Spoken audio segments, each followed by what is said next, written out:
Selamat datang di segmen analisa. Sekarang kita bahas adalah peristiwa yang terjadi di Sulawesi Selatan kepada seorang anggota polisi, tepatnya adalah Bribka Arham, anggota Polres Sinjai, Sulawesi Selatan. Seperti kalian tahu, ini kan sudah banyak sekali keterangan dari berbagai media, termasuk juga istrinya langsung, Andi Tenri, yang merasa bahwa ada kejanggalan dengan meninggalnya suaminya ini. Karena meninggalnya ini kan hari Senin 3 Februari 2025 pada saat dibawa oleh tim dari Badan Narkotika Nasional Provinsi atau BNNP dari Sinjai itu ke kota Makassar.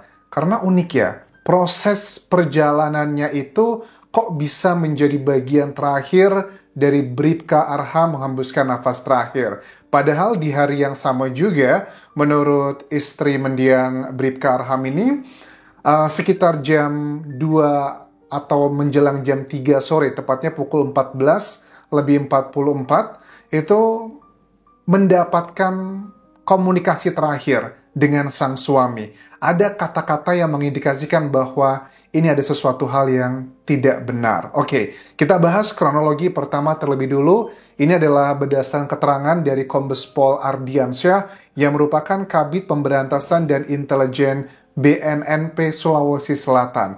Awalnya, Bribka Arham ini ditangkap di Kabupaten Sinjai pada Sabtu 1 Februari 2025. Ini 2 hari sebelum akhirnya Bribka Arham menghembuskan nafas terakhir.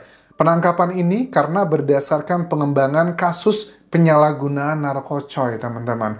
Dugaannya bahwa Bribka Arham ini menurut keterangannya beliau adalah ada peranannya, mungkin sebagai bandarnya atau bahkan yang bekerja sama. Nah, kemudian di tanggal 1 Februari tersebut dititipkanlah ke Polres Sinjai. Setelah itu, singkat cerita, pada saat Senin di tanggal 3 Februari 2025, ini akan dibawa ke Makassar dan dibawa dengan mobil BNNP dari Sinjai tersebut.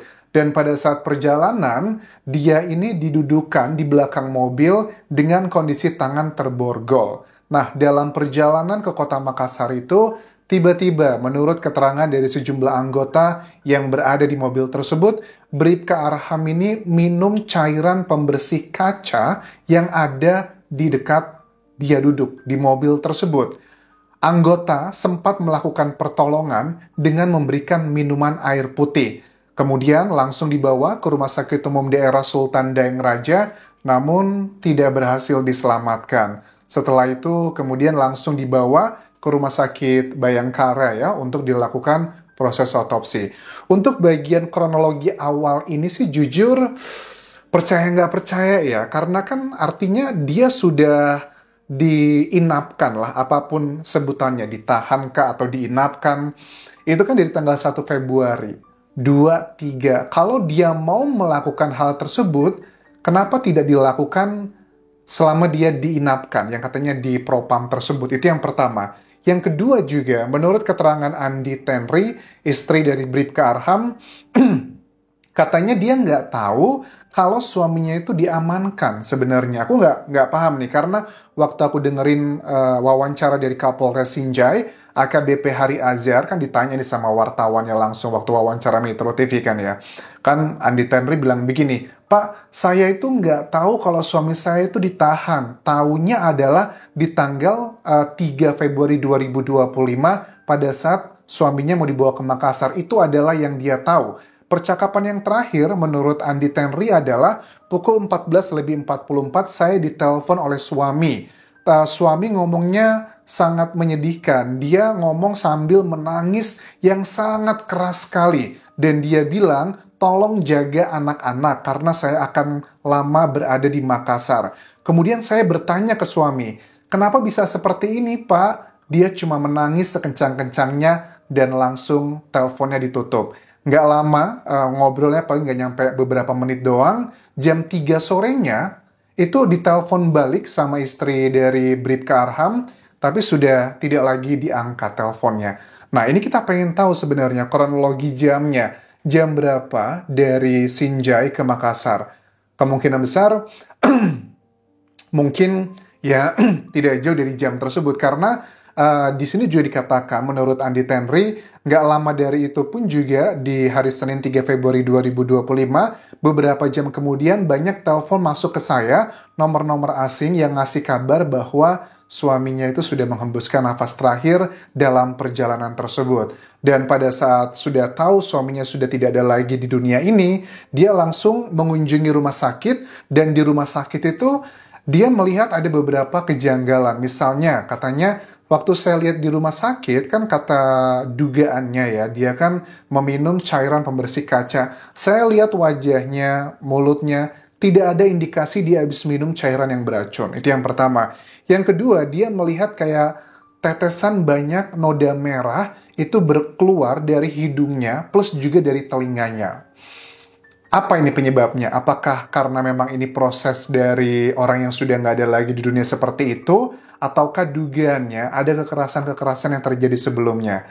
Nah, aku juga tidak bisa memberikan analisa yang begitu berani, teman-teman. Bisa dipastikan bahwa bisa aja ini, kan kalau aku lihat sekarang kan netizen itu banyak yang berpikir negatif nih ke polisi ya. Ya memang nggak bisa dipungkiri karena terlalu banyak oknum-oknum yang tidak sesuai dengan tugasnya. Ada banyak yang berpikir bahwa apa jangan-jangan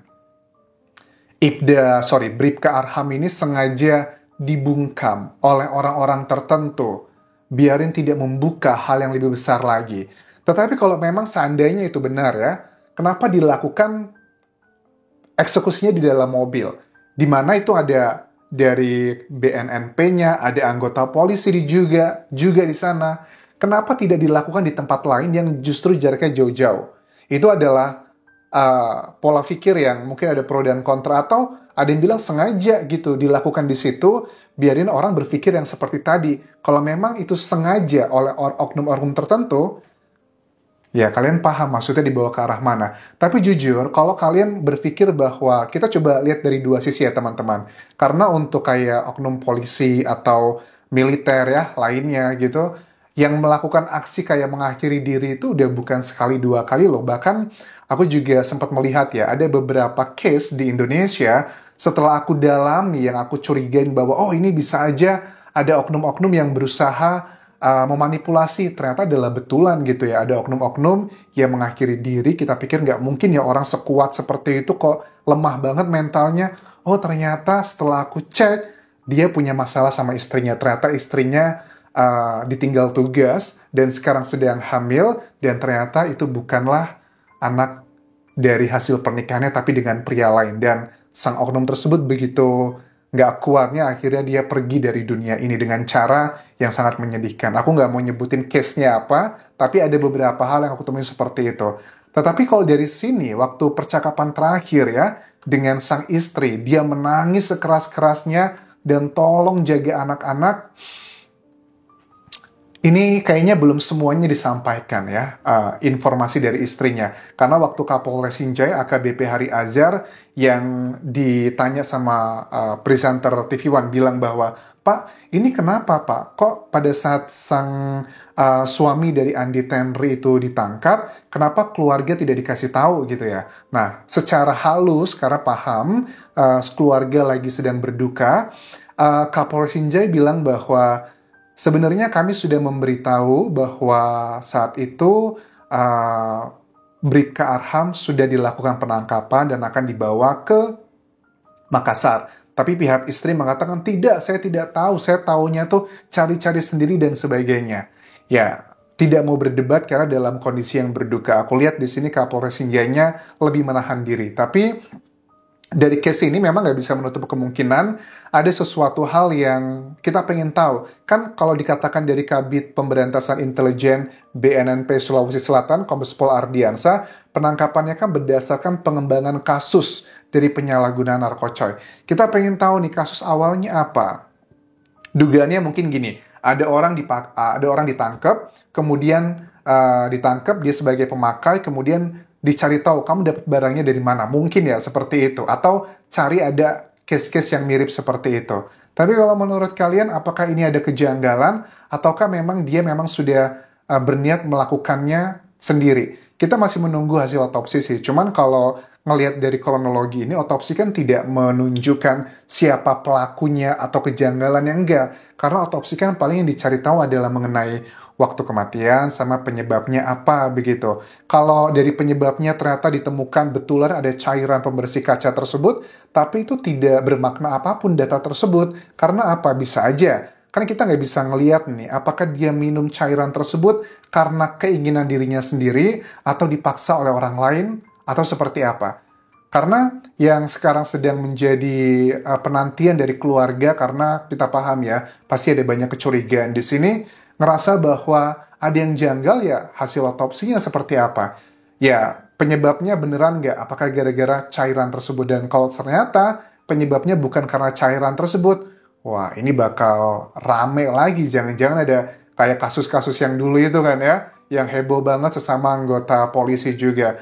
Tapi sih mudah-mudahan kebenarannya akan segera terungkap. Dan kita pengen tahu lebih detail tentang keadilan buat anggota polisi ini. Karena kita baru sadar ya, anggota polisi aja, keluarganya masih merasa bahwa ada kejanggalan dan perlu diusut tuntas. Apalagi kita gitu ya, warga sipil biasa, bukan orang yang super power, dan harta juga kategorinya pas-pasan, cenderung miskin. Gimana kita mau melindungi diri sendiri gitu. Sementara itu dulu yang bisa aku update mengenai kasus dari Bribka Arham ini, dan mudah-mudahan kecurigaan-kecurigaan dari netizen dan juga keluarga itu tidak terbukti. Tapi kalau seandainya memang yang dilakukan Bribka Arham itu meminum cairan pembersih kaca itu bukan karena keinginannya sendiri, harus diusut tuntas.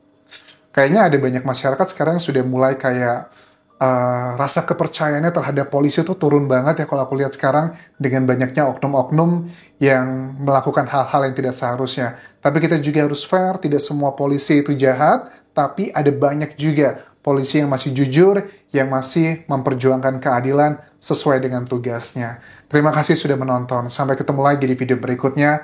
Tinggalkan like dan juga komen, subscribe channel YouTube ini, follow Instagram, Facebook pageku, dan juga akun TikTok Dian Yasa Sumara. Sampai jumpa.